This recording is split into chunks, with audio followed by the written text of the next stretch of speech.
नमस्कार, news track के Y factor में आपका स्वागत है। मैं हूं योगेश मिश्र। हिंदू समाज की कुरीतियों के खिलाफ इसी समाज के अंदर से आवाज़ उठती है। उठी हुई आवाज़ अनसुनी नहीं रहती है, कुरीतियाँ दूर होती हैं। कभी सती प्रथा हमारी एक कुरीति थी जिसे दूर किया गया।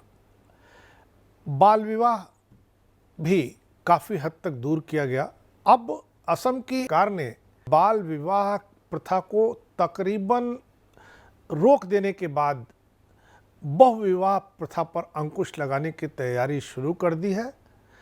अब उनकी कोशिश है कि असम में बहुविवाह न हो। सरकारी आंकड़ों के मुताबिक देश में बहुविवाह की प्रथा भले पहले के मुकाबले घटी हो, लेकिन अब भी ऐसे मामले सामने आते रहते हैं। खासकर आदिवासियों और अल्पसंख्यक समुदाय में बहुविवाह की वैधता पर बहस भी पुरानी है।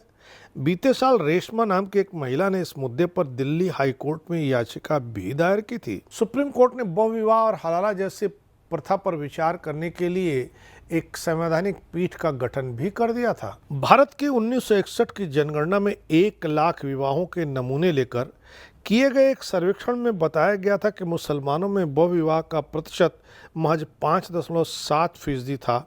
हालांकि उसके बाद हुई जनगणना में इस मुद्दे पर आंकड़े नहीं जुटाए गए। राष्ट्रीय परिवार स्वास्थ्य सर्वेक्षण के 2019-2020 के आंकड़ों में बताया गया था कि हिंदुओं की 1.3%, मुसलमानों की 1.9% और दूसरे धार्मिक समूहों के 1.6% आबादी में अब भी बहुविवाह की प्रथा जारी है। 15 वर्षों के आंकड़ों के विश्लेषण के बाद मुंबई स्थित international institute of population studies ने अपनी रिपोर्ट में कहा था कि गरीब, अशिक्षित और ग्रामीण तबके में बहुविवाह का चलन ज़्यादा है। ऐसे बहुविवाह में धर्म, क्षेत्र के अलावा समाजार्थिक मुद्दों की भी भूमिका कम नहीं होती है। सरकारी आंकड़ों के मुताबिक देश में वर्ष 2005-2006 के 1.9% के मुकाबले वर्ष 19-20 में बहुविवाह के मामले घटकर 1.4% रह गए।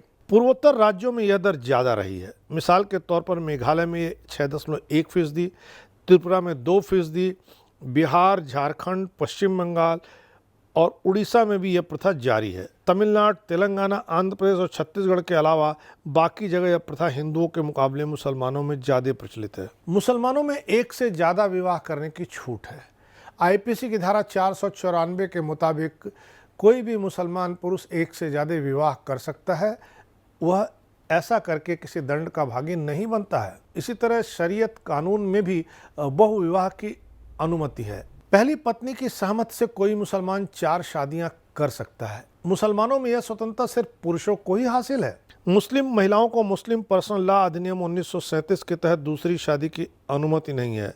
अगर कोई मुस्लिम महिला दूसरी शादी करना चाहती है तो उसे पहले पति से तलाक लेना होगा, फिर वह दूसरी शादी कर सकती है। बहुविवाह के दौरान दिक्कत तब आती है जब तकनीकी तौर पर दूसरा विवाह करने से पहले पुरुषों को पहले पत्नी से इजाज़त लेनी पड़ती है। आमतौर पर मुस्लिम पुरुष अपनी पत्नी से न तो राय लेते हैं और यही वजह है कि प्रायः महिलाएं ये शिकायत करती हैं कि उनसे पूछा नहीं गया दूसरी शादी करने के लिए, लेकिन उनकी ये शिकायत अनसुनी रह जाती है। असम के मुख्यमंत्री हेमंत बिस्वा शर्मा ने कहा कि असम सरकार राज्य में बहुविवाह पर प्रतिबंध लगाने पर विचार कर रही है।